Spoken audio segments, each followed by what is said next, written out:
इंसान अपने आने वाले वक्त को समझने की कोशिश करता है। इंसान अपने गुज़रे हुए वक्त को समझकर आने वाले वक्त की तैयारी करता है। इसी बात को मद्देनज़र रखते हुए हमने तकबीर लाइव के एक सेगमेंट शुरू किया है जिसका नाम है हमारे ख्वाबों का शहर नांदेड़। नांदेड़ के तमाम ही मिली, समाजी, सियासी ज़िम्मेदारान से हम मुलाकात करने की कोशिश कर रहे हैं और उनसे जानने की कोशिश कर रहे हैं कि उनके ख्वाबों में नांदेड़ शहर को किस तरह समझते हैं। मेरे साथ इस वक्त मौजूद हैं जनाब मुंतजिब साहब, जो कि नांदेड़ टाइम्स के मुदीर आला है और नांदेड़ के कॉरपोरेटर रह चुके हैं और कांग्रेस पार्टी के वो तर्जुमान हैं। मैं पहले तो आपका बहुत बहुत शुक्रिया अदा करता हूं कि आपने हमें वक्त दिया। जी मुंतजिब भाई, आपसे मेरा पहला सवाल ये है कि नांदेड़ की सूरत हाल में आप अभी जो नांदेड़ का शहर है, जिस तरीक़े से नांदेड़ शहर अभी है, आपके ख्वाबों में नांदेड़ शहर का तस्वुर आपके पास किस तरीके से है? देखिए, हर आदमी को ये लगता है कि मेरा मकान अच्छा रहे, मेरा महल्ला खूबसूरत रहे, मेरा शहर खूबसूरत रहे। हर आदमी का ये ख्वाब होता है, ये उसका तस्वुर होता है और हर आदमी बेहतर से बेहतर की चाहत रखता है। तो मैं भी चूँकि इस शहर का एक शहरी हूँ, तो एक ज़िम्मेदार शहरी के नाते मैं भी ये सोचता हूँ कि हमारा शहर खूबसूरत रहे, यहाँ पर तमाम बुनियादी सहूलतें लोगों को दस्तयाब रहे, हमारे अतराफ़ का माहौल खुशगवार रहे, यहाँ पर पॉल्यूशन कम, आलूदगी कम रहे, यहाँ पर लोगों को वसाइल दस्तयाब रहे, ट्रांसपोर्टेशन के बेहतर ज़राए रहे, तिजारती मकामात और मज़ीद तरक्की करे। उसके अलावा शहर में जो आज बड़े पैमाने पर तरक्की हो रही है, आप देख रहे हैं, तो डेवलपमेंट तो रुकने वाला नहीं है और मज़ीद डेवलपमेंट हो, ये मेरी ख्वाहिश है। मेरा सवाल आपसे, आपने जैसा कहा कि डेवलपमेंट होना चाहिए। नांदेड़ के अंदर 2-3 अजलास की जो है सो बॉर्डर है जी, उनकी बॉर्डर कनेक्टेड है, जैसे कि 2-3 स्टेट की, यानी कि रियासतों की। तेलंगाना की बॉर्डर है, कर्नाटका की बॉर्डर नांदेड़ से कनेक्टेड है।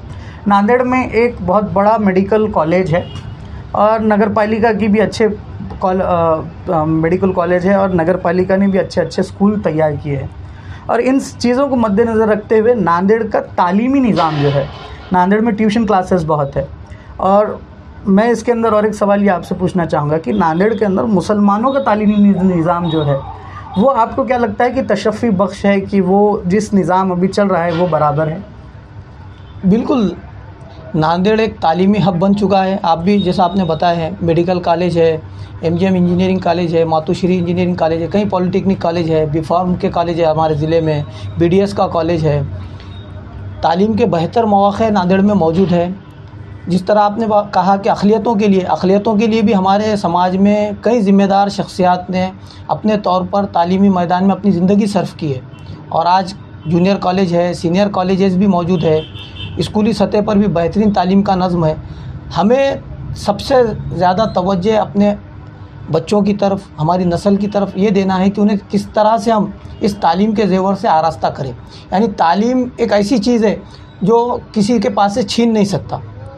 तो बेहतर मौक़े को हम अगर सही इस्तेमाल में लाएंगे तो वो बिल्कुल हमारे बच्चों के मुस्तकबिल के लिए कामयाब साबित होगा।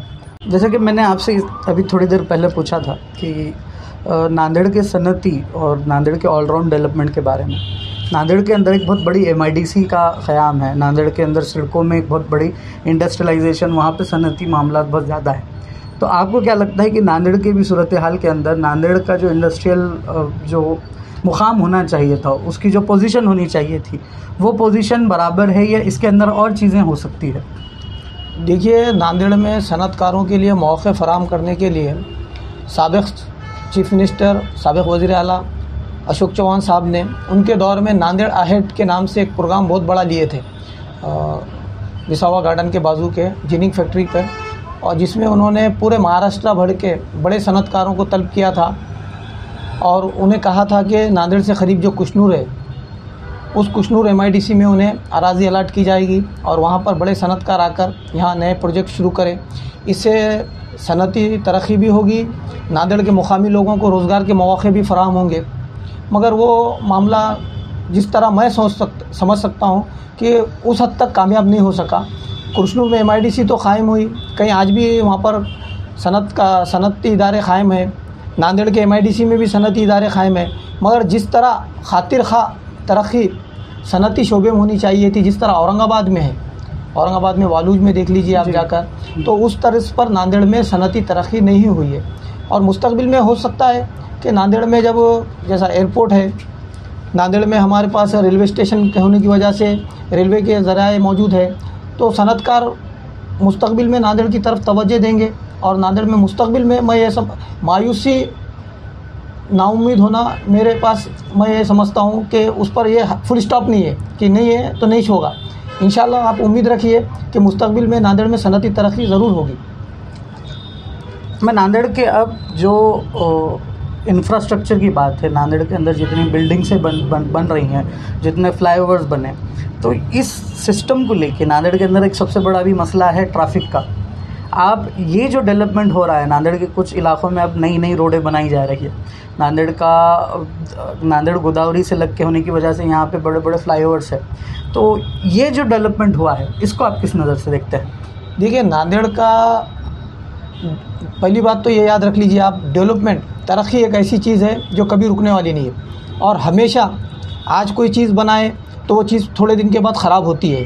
जिस तरह हम एक नई मोटरसाइकिल भी लेते हैं तो जब हम उसको इस्तेमाल में लाते हैं तो उसके पुर्जे कुछ ना कुछ ख़राब होना चालू होते हैं। तो उसी तरीके से आज अगर कोई रोड बनाए तो उसकी एक लेबिलिटी पीरियड रहता है, यानी उतने दिन चलेगी। तो उसी तरीके से सड़कें तामीर हो या स्ट्रीट लाइट हो या दीगर तरक्याती ब्रिजेस हो, तो उनका एक टाइम पीरियड रहता है। उस टाइम के बाद वो चीज़ ख़राब होती है या उसकी मरम्मत की ज़रूरत पड़ती है। तो नांदेड़ में जो सबसे ज़्यादा तरक्की हुई है वो 2008 में जब हमारे पास 300 साला गुर्ता गद्दी का तकारीब का जब प्रोग्राम था, तो उस वक्त मरकज़ी हुकूमत जो UPA की थी और महाराष्ट्र में जो कांग्रेस और NCP की हुकूमत थी, उन दोनों हुकूमतों ने नांदेड़ के लिए करोड़ों रुपए फ़ंड फ्राहम किए थे। और उस वक्त मैं समझता हूँ कि बड़े पैमाने पर तरक्याती काम शुरू हुए थे। मगर उसके बाद हमारे पास नांदेड़ में जब अशोक चौहान साहब चीफ मिनिस्टर थे, उन्होंने भी अपने तौर पर नांदेड़ की तरक्की के लिए काफ़ी कोशिशें की, मगर जब वो ओहदे से मुस्तफ़ी हुए उसके बाद कुछ हद तक नांदेड़ की तरक्की को एक फुल स्टॉप लगा, स्पीड ब्रेकर पैदा हो चुका था। मगर तरक्की होनी चाहिए। जिस तरह आपने ट्रैफिक का मसला बताया, तो मैं ये समझता हूँ, मैं अपने बचपन से भी देख रहा हूँ, वर्कशॉप से लेकर चौक तक की जो आज भी मेन रोड है, ITI हो गया, शिवाजी नगर हो गया, कला मंदिर हो गया, वज़ीराबाद चौरस्ता हो गया, तो इन रास्तों से जो मेन रोड गुज़रती है तो आज भी उसमें तोसी नहीं हुई। तो डेवलपमेंट कब होता है?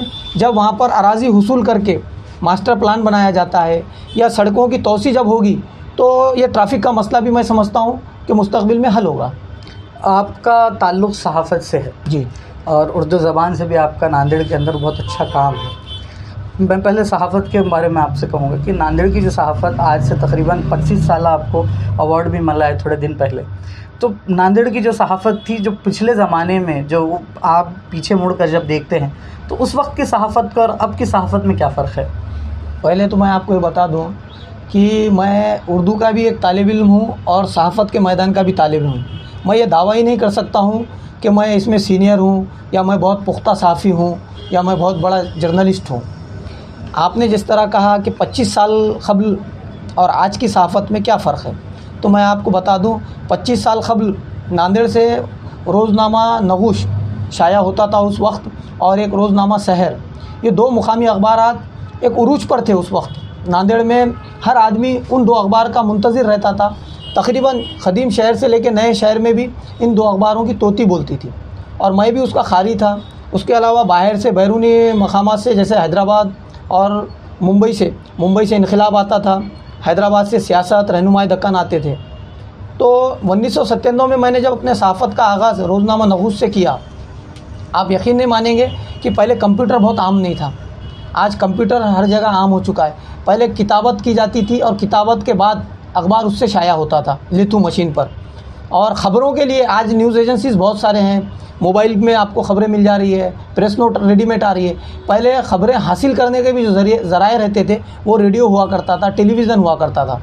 मैं अक्सर शहर अखबार में बैठता था मिर्ज़ा साहब के पास या सत्तार भाई हमारे नगूश वाले इनके पास, तो वहाँ पर ख़बरें जो हासिल की जाती थी रेडियो में कैसेट लगाकर रेडियो से रिकॉर्ड की जाती थी और उसकी ख़बर बनाई जाती थी, या टेलीविज़न पर देखकर दूरदर्शन की ख़बरें वगैरह उससे ख़बरें बनाई जाती थी।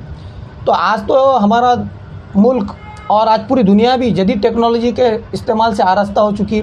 आज आप देख रहे होंगे कि हर बच्चे के पास, आदमी के पास, बुज़ुर्ग के पास, हर एक के पास आज इंटरनेट वाला मोबाइल मौजूद है। जदीद टेक्नोलॉजी से आज इतना हम लोग आरास्ता हो चुके हैं कि वो 25 साल का अरसा पहले का और आज के अरसे में काफ़ी तब्दीलियाँ आ चुकी है। आज मोबाइल पर ख़बरें मिल जा रही हैं, आज डिजिटल दौर हो चुका है। पहले अखबारात की एक अपनी अहमियत थी जो आज भी अहमियत बरकरार है, मगर पिछले दौर में सिर्फ टेलीविज़न पर ख़बरें नशर होती थी, मगर आज यूट्यूब आ चुके हैं। कोई वाक़या पहले दिन में पेश आता तो दूसरे दिन लोग उसके मुंतज़िर रहते थे अखबार में क्या ख़बर छपी, या कई बार ऐसा होता था कि उस वाक़े की ख़बर अखबार में शाया होने से ही लोगों को मालूम होता था कि ये वाक़या हुआ। मगर आप देख रहे हैं कि आज यूट्यूब, मोबाइल की वजह से, सोशल मीडिया की वजह से सेकंडों में आदमी को कोई वाक़या पेश आता है कहीं पर भी दुनिया में, तो वो सेकंडों में आज आपके हमारे पास पहुंच जा रहा है। तो जदीद टेक्नोलॉजी आज लोगों के लिए कारआमद भी साबित हो रही है, और नई नस्ल भी आज जो यूट्यूब हो गया, सोशल मीडिया के प्लेटफॉर्म से जुड़ रही है। तो मैं उनको ये कहना चाहता हूँ कि वो अपनी ज़िम्मेदारी का एहसास रखते हुए अपने इस सहाफ़त के मैदान में काम करेंगे तो बिल्कुल उनका नाम होगा और एक वो अपना मकाम बना सकेंगे। आपका ताल्लुक़ नांदेड़ के उर्दू घर से भी है, आप उसकी जो बॉडी कलेक्टर की जो बनाई गई है उसमें भी आप मेंबर है और उस कमेटी का हिस्सा है। तो जब उर्दू घर का मामला जब हुआ, महाराष्ट्र का सबसे पहला उर्दू घर नांदेड़ में बना, तो नांदेड़ में उर्दू घर बनने का जो मकसद था वो मकसद क्या अब पूरा हो रहा है बनने के बाद? उसकी अफादियत, उसका फ़ायदा लोगों को पहुंच रहा है क्या? देखिए, उर्दू घर जो निकाला गया लफ्ज़, तो ये असल में उर्दू एकेडमी की मीटिंग में हमारे अल्ताफ़ सानी साहब जब उस उर्दू एकेडमी के मेंबर थे, तो ये उनका कंसेप्ट था कि एक उर्दू घर होना चाहिए। असल में तेलंगाना में उर्दू घर हुआ करते थे, तो अल्ताफ़ सानी साहब ने सबसे पहले महाराष्ट्र की कांग्रेस की हुकूमत में जब अशोक चौहान साहब महाराष्ट्र के वज़ीर सखाफ़त थे और उर्दू एकेडमी के वो सदर हुआ करते थे, तो उस दौर में अल्ताफ़ सानी साहब ने उर्दू घर की पेशकश की थी और अशोक चौहान साहब ने उसे मंजूरी दी। और इत्तेफाक ऐसा हुआ कि 2008 के दिसंबर में जब अशोक चौहान साहब महाराष्ट्र के चीफ़ मिनिस्टर बने तो इस काम को मज़ीद तेज़ी मिली और उन्होंने अपने दौर में चीफ़ मिनिस्टर रहते हुए ये ऐलान किया था कि जहाँ पर भी उर्दू दां तबका ज़्यादा है वहाँ पर आला पैमाने पर उर्दू घर तामीर किए जाएंगे। तो सबसे पहला उर्दू घर तामीर होने का एजाज़ नांदेड़ को हासिल है। और आपने जिस तरह कहा है कि उर्दू घर के अखराज व मकासिद, तो असल में हुकूमत ने एक जीआर तैयार की है जिसमें उर्दू घर के अखराज व मकासिद बयान किए हैं। तो हमारा तो मकसद ये था कि उसमें यूपीएससी, एमपीएससी के ट्रेनिंग सेंटर शुरू किए जाए ताकि बच्चों को ज़्यादा से ज़्यादा अक़लियती तबके के फ़ायदा हासिल हो सके। तो हमने पिछली मीटिंग में इस ताल्लुक़ से रियासती हुकूमत को एक हमने तजवीज़ रख के बाज़ाब्ता उसको राइटिंग में लेकर हमारी प्रोसीडिंग में लिखकर हुकूमत के पास रवाना किए थे, मगर अप्रैल में हुकूमत महाराष्ट्र के अक़लियती महकमे ने हमें एक जवाब दिया और उस जवाब में उन्होंने कुछ जीआर का हवाला देते हुए कहा कि उर्दू घर जो तामीर हुआ है उसके जो अखराज व मकासिद है उसमें यूपीएससी या एमपीएससी के क्लासेस शुरू करने का जिक्र नहीं है, इसलिए हम फ़िलहाल आपको ये इजाज़त नहीं देते। मगर हमारी कमेटी का ये मंशा है कि मुस्तक़बिल में उस जीआर में कुछ अमेंडमेंट ला के तरमीम करते हुए इंशाअल्लाह हम वहाँ पर एमपीएससी, यूपीएससी के क्लासेस, कोचिंग क्लासेस चलाने के लिए कोशिश करेंगे।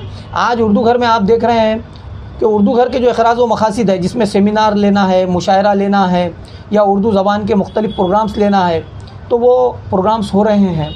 कुछ तालीमी इदारों ने भी अपने प्रोग्राम्स लिए हैं। पिछले दिनों उर्दू के 200 साला सहाफ़त के जश्न का भी एक प्रोग्राम हुआ है। तो मैं समझता हूँ कि उर्दू घर जो तामीर हुआ है वो हमारे साबिक़ चीफ़ मिनिस्टर अशोक चौहान साहब की काविशों से नांदेड़ में तामीर हुआ और ये पहला उर्दू घर है। पिछले दिनों जब यहाँ पर हैदराबाद के सीनियर सहाफ़ी आए तो उन्होंने कहा कि इसे उर्दू घर मत कहिए, ये तो उर्दू महल है। मैंने उनका कहना था कि मैंने ऐसा उर्दू घर पूरे इंडिया में कहीं नहीं देखा और वाकई में जो उर्दू घर का डिज़ाइन वगैरह है, उसकी इमारत है, वाकई में एक ख़ूबसूरत इमारत है। पिछले दिनों म्यूनसिपल कॉरपोरेशन का जो मुशायरा था उस मुशायरे में शिरकत के लिए भी शोरा आए थे, आलमी शोरा थे जो दुनिया भर में घूमते हैं। तो उन शोरा ने भी उर्दू घर का जब मायना किया तो उन्होंने उर्दू घर की काफ़ी तारीफ़ की थी। हाँ, उर्दू घर में जिस तरह से प्रोग्राम्स होना चाहिए, तो मैं नांदेड़ शहर के तालीमी इदारों के ज़िम्मेदारान, उर्दू से वाबस्ता अफराद तमाम से ये अपील करता हूँ कि उर्दू घर से ज़्यादा इस्तेफ़ादा करें। अब आते हैं सर सियासत के ऊपर। नांदेड़ की जो सियासत है वो एक पार्टी के ताबे है, जैसे कि कांग्रेस है। कांग्रेस के तकरीबन मेजॉरिटी ऑफ यानी कि तकरीबन उनकी इंतखाबात के अंदर बहुमत या फिर उनके मेजॉरिटी लोग जीत कर आए हैं। जी। तो जैसा कि माना जाता है कि जिस डिपार्टमेंट में या फिर जिस भी हुकूमत में विरोधी लोग नहीं हैं, यानी कि अपोजिशन पार्टी नहीं है, तो वहाँ पे जो है सो काम बराबर नहीं होते। तो आपको क्या लगता है कि कांग्रेस की जो मेजॉरिटी जीत के आई थी वो तो ये 5 सालों में, जैसे कि कार्यकाल अभी ख़त्म हुआ, आप भी कॉरपोरेटर हैं, 2 ढाई 3 साल से आप कॉरपोरेटर हैं, तो आपको क्या लगता है कि नांदेड़ के अंदर कांग्रेस पार्टी के जितने भी कॉरपोरेटर थे उन्होंने जो तशफ़ी बख्श काम किया या फिर उनका काम लोगों तक पहुँचा है क्या? देखिए, अक्सरियत जो मिली है पिछले 5 साल कबल अक्टूबर 2017 में जब म्यूनसिपल कॉरपोरेशन के आम इंतखाबात हुए थे, तो उस वक्त हमारे कायद अशोक चौहान साहब ने तमाम इलाके जात का दौरा किया, तशरीह मुहिम में हिस्सा लिया और नांदेड़ में जो भारी अक्सरियत से कांग्रेस पार्टी के कॉरपोरेटर्स मुंतखब हुए, तो अक्सरियत जो मिली वो अवाम की वजह से मिली। अवाम ने वोट से लोगों को मुंतखब किया, तो ये अक्सरियत देने का काम अवाम ने किया। अवाम ने भरोसा जताया था, अवाम ने कॉरपोरेटर जो उम्मीदवार थे उस वक्त कांग्रेस के, उन पर अपना उम्मीदें वाबस्ता रखी थी, उन पर भरोसा जताया था। और कांग्रेस ने जो अपना मैनिफेस्टो ज़ाहिर किया था, जो कांग्रेस ने अपने वादे किए थे इंतखाबात में, तो मैं समझता हूँ तो तकरीबन वो वादों की तकमील पिछले 5 साल के दौरान हुई। और जिस तरह आपने कहा कि कांग्रेस के कॉरपोरेटर्स पिछले 5 साल में किस तरह काम किए, मैं ये समझता हूँ कि मेरे से बेहतर आप अवाम से पूछ सकते हैं। जिन लोगों ने उन अवामी नुमाइंदों को मुंतखब किया, वो वोटर से आप बखूबी पूछ सकते हैं कि लोगों ने किस तरह काम किया। मैं तो ये समझता हूँ कि नांदेड़ के कॉरपोरेटर्स ने अपने तौर पर पिछले 5 साल के दौरान काफ़ी तसल्ली बख्श और इत्मीनान बख्श काम किया है। हमें पिछले 5 साल के दौरान, हालांकि जब 2017 में कॉरपोरेशन के चुनाव हुए उस वक्त महाराष्ट्र में कांग्रेस या एनसीपी की हुकूमत नहीं थी, हम अपोजिशन पार्टी के कॉरपोरेटर्स थे। नांदेड़ में कॉरपोरेशन भले से हमारे कब्ज़े में थी, मगर रियासती हुकूमत यहाँ बीजेपी की थी। नांदेड़ में तरक्याती फ़ंड के मामले में हमें उस वक्त बिल्कुल सौतेला सलूक किया गया, कोई फ़ंड फराम नहीं किया गया, मगर हमारे कायद अशोक चौहान साहब ने हमेशा ही हमारा साथ दिया। शहर की अवाम के जो उनसे भी उम्मीदें वाबिस्ता है, उन्हें मुकम्मल करने के लिए वो हमेशा आगे आगे पेश रहे। जब महाराष्ट्र में महाविकास आघाड़ी हुकूमत कायम हुई, तो पिछले 2.5 साल कबल अशोक चौहान साहब ने बड़े पैमाने पर नांदेड़ शहर के तरक्की के लिए फ़ंड मुहैया किया। गलियों की रास्तों की तामीर के लिए फ़ी कॉरपोरेटर 50 लाख रुपए का फ़ंड, खुसूसी फ़ंड रियासती हुकूमत के शहरी तरक्यात महकमे से मंजूर किया। उसके अलावा आप अभी हाल में कल भी एक न्यूज़ आप पढ़े होंगे कि बॉम्बे से मुंबई से जो नागपुर तक का समृद्धि महामार्ग है, समृद्धि महामार्ग को नांदेड़ तक तोसी देने के लिए एक बीच का रास्ता जालना से नांदेड़ तक का तामीर करने का मंसूबा हमारे अशोक चौहान साहब ने, जो वज़ीर तामीरात थे, उन्होंने ऐलान किया था। और पिछली हुकूमत में उसका काम भी शुरू होने वाला था, मगर फ़ंड मंजूर ना होने से वो काम ठप पड़ चुका था। मगर अब अशोक चौहान साहब की काविशों से रास्ते की तोसी और तामीर के लिए अराजी हुसूल का जो फ़ंड था वो 2800 करोड़ रुपए, 2800 करोड़ रुपए लगभग मंजूर हो चुका और उसका जीआर निकल चुका। तो मुस्तकबिल में नांदेड़ से जालना का जो एक सुपरफास्ट हाईवे तामीर होगा और वो हाईवे बाद में समृद्धि महामार्ग को मुंसलिक हो जाएगा, जिससे नागपुर जाने के लिए भी सहूलत होगी और मुंबई जाने के लिए। नांदेड़ से मैं समझता हूँ कि मुस्तकबिल में 6 से 7 घंटे में लोग बज़रिए कार मुंबई पहुँच सकेंगे। मेरा आपसे ये सवाल है, आप भी कॉरपोरेटर रह चुके हैं और बड़ी ही जिम्मेदारी का काम होता है कॉरपोरेटर का। जैसा कि कांग्रेस पार्टी ने आपको मौका दिया, तो ये मौका मिलने के बाद आपको कैसा महसूस हुआ और आपने इन वक्फे के अंदर 2.5 साल के अंदर 3 साल का आपको जो टाइम मिला था, उस वक्त में आपने किस तरीके से लोगों की मदद की और आपने अपने जो ओहदे को जस्टिफाई करने की, यानी कि इंसाफ देने का काम किस तरीके से हुआ? देखिए, मैं जब कॉरपोरेटर नामज़द हुआ म्यूनसिपल कॉरपोरेशन में, तो वो कोरोना का काल था। 19 मार्च 2020 को मेरी नामज़दगी बाइसियत कॉरपोरेटर नांदेड़ म्यूनसिपल कॉरपोरेशन में अमल में आई और सिर्फ 4 दिन के बाद पूरे हिंदुस्तान भर में लॉकडाउन लग गया। तो 1 महीना तो 1-2 महीने तो ऐसे ही लॉकडाउन में गुजरे, मगर लॉकडाउन के पीरियड में भी आप यकीन नहीं मानेंगे कि मैंने अपने तौर पे लोगों की सेहत के मामले में खुसूसी तवज्जो दी। लोगों में कोरोना के बारे में बेदारी पैदा करने के लिए जो कॉरपोरेशन की टीम, महकमे सेहत की टीम आती थी, मुस्लिम इलाक़ों में ख़ास तौर पे लोगों में एक अलग अफवाहें चलती थी, तो उस ताल्लुक़ से लोगों में बेदार करने का काम हमने किया। जरासीम कुछ अद्वियात का छिड़काव किया। फिर उस वक्त चूँकि कारोबार बंद थे, लोगों के कारोबार मुतासिर होने से ज़राए आमदनी बंद थी, खाने के लाले पड़ चुके थे कई गरीब अफराद के, तो म्यूनसिपल कॉरपोरेशन ने कई महल्ला जात में अपने राशन किट तकसीम किए। तो म्यूनसिपल कॉरपोरेटर होने के नाते से कॉरपोरेशन के पास जो किट्स आई थी, तो इन किट्स को लोगों में उनको बराबर मिल सके, उसका एक मुनज़्ज़म नज़्म मैंने अपने तौर पर भी किया था और कॉरपोरेशन के किट्स मुस्तहिक़ अफराद में फ़राहम हुए थे। उसके अलावा देखिए, जब किसी को कोई ओहदा मिल जाता है तो उससे लोगों को, आदमी को किसी के पास ओहदा हासिल हो गया तो उसके बारे में लोगों की उम्मीदें बढ़ जाती है। लोग ये चाहते हैं कि वो ये काम कर सके। तो मुझे जब कॉरपोरेटर बनाया गया तो मेरे नयाबादी महल्ला है, मखदूम नगर है, लेबर कॉलोनी है, इन लोगों की उम्मीदें मुझसे वाबस्ता हो गई थी। जो बुनियादी मसाइल कुछ रह चुके थे, तरक्याती काम रह चुके थे, तो लोग आकर मुझसे कहने लगे, चूँकि मेरा पेशा सहाफ़त से था, मैं सियासत मेरा एक दूसरा तरजीह रही हमेशा, तो मैं सहाफ़त और सियासत दोनों मैदान में होने से मुझे सियासी तजुर्बा तो था। पिछले 25 साल के दौरान मैं तकरीबन वक्त कॉरपोरेटर हज़रात के साथ भी गुजारा हूँ। कॉरपोरेशन के आम इजलास में भी अक्सर मैं रिपोर्टिंग के लिए जब बैठता था तो मुझे काम का तरीक़ा मालूम होता था, कॉरपोरेटर किस अंदाज़ में काम करते हैं। और तो मुझे जब लोगों ने शहर में मेरे महल्ले के कामों के बारे में बताए तो मैंने अपने तौर पर उन कामों की तकमील के लिए पहल की। महल्ले में नए स्ट्रीट लाइट्स बिठाने का काम था, नए कुछ स्ट्रीट पोल्स बिठाए मैंने, बेंचेस बिठाए। जहाँ पानी की किल्लत थी, एक पिछले 10 साल से एक बड़ी गली में पानी का मसला बहुत दरपेश था, जिससे 9 गलियाँ मुंसलिक थी। शिवाजी नगर पुलिस स्टेशन के सामने से जो बड़ी रोड है, उस रोड पर सिर्फ एक छोटी लाइन थी और उस लाइन पर से उस साइड के 9 गलियाँ और इस साइड के 9 गलियाँ, यानी 18 गलियों का पानी सरबराह होता था, मगर वो कम प्रेशर था। तो वो उन इलाके के लोगों का मुझे ये तकाज़ा था कि एक नई पाइपलाइन होनी चाहिए। तो मैं आपको पहली बात ये कहना चाहता हूँ कि मुझे जो पहला फ़ंड मिला था, तो मैंने अपना पहला फ़ंड पीने के पानी की पाइपलाइन के लिए दस्तयाब कराया और उस पानी की पाइपलाइन की वजह से आज तकरीबन उस साइड की 9 गलियों का पानी का मसला जो 10 साल से था वो हल हो चुका है और आज वाफर मकदार में वहाँ पानी दस्तयाब हो रहा है। और जिन इलाक़ों में पानी नहीं मिल रहा था तो उन इलाक़ों में मैंने कुछ जगह पर 5 बोरवेल भी मैंने अपने स्वच्छा निधि से, अपने जो इख्तियारी फ़ंड रहता है कॉरपोरेटर का, उस इख्तियारी फ़ंड से किया। मसाजिद हो गए, तो चूँकि मैं कॉरपोरेटर एक महल्ले का नहीं था तो मेरे फ़ंड को मुझे पूरे शहर में इस्तेमाल करने की इजाज़त थी। तो मैंने अपने इख्तियारी फ़ंड से शहर के कई मसाजिद के अतराफ़ मर बेचेस नस्ब किए, महल्ले नयाबादी लेबर कॉलोनी में भी बेचेस बिठाया हूँ। तो मैं अपने तौर पर जब भी मेरे पास कोई लोग काम लेकर आते हैं तो मैं बिल्कुल उनका काम करने की कोशिश करता हूँ। मेरा एक आखिरी सवाल आपसे ये है कि आने वाले वक्त के अंदर, आने वाले दौर में आप डिजिटल मीडिया को किस तरीके से देखते हैं? क्योंकि एक डिजिटल मीडिया अभी बहुत ज़्यादा बूम कर रहा है, जैसे आपका सहाफ़त से भी ताल्लुक़ है, तो डिजिटल मीडिया के बारे में आपका क्या तस्वुर है? देखिए, आज आपने जैसा बताया, आज का ये दौर जदीद तरीन दौर है, टेक्नोलॉजी का दौर है। मैंने भी अपनी पिछले 25 साल सहाफ़त का जिक्र किया कि 25 साल पहले कंप्यूटर नहीं हुआ करते थे अखबार वालों के पास, आज हर एक के पास कंप्यूटर आ चुका है।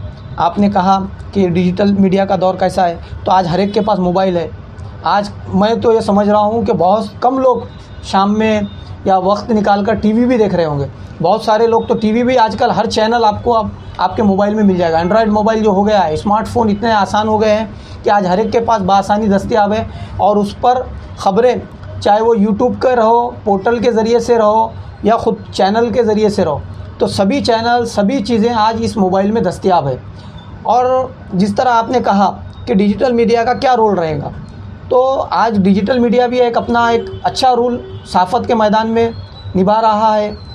सिर्फ इतना है, मैं ये कहूँगा कि ज़िम्मेदारी से कोई भी काम अंजाम दिया जाएगा तो वो उसकी सराहना भी होगी और उसकी सलाहियत, उसके किरदार पर सभी लोग ये बोलेंगे कि नहीं भाई ये चीज़ अच्छी है। जिस तरह आप अखबार की एक रिलेबिलिटी रहती है, एतमाद जो रहता है, तो उस तरीक़े से कोई चैनल हो, यूट्यूब पोर्टल रहो, न्यूज़ पोर्टल रहो, तो उसके लिए एक एतमाद हासिल करना अवाम का बेहद ज़रूरी होता है। मेरा आपसे आखिरी सवाल है कि आने वाले वक्त में आप नांदेड़ शहर को किस तरीके से देखते हैं? हमारा जो टाइटल है, हमारे ख्वाबों का शहर नांदेड़, तो आपके ख्वाबों में नांदेड़ शहर को आप किस तरीके से तस्वुर करते हैं? आने वाले वक्त में वो किस तरीके से होना चाहिए?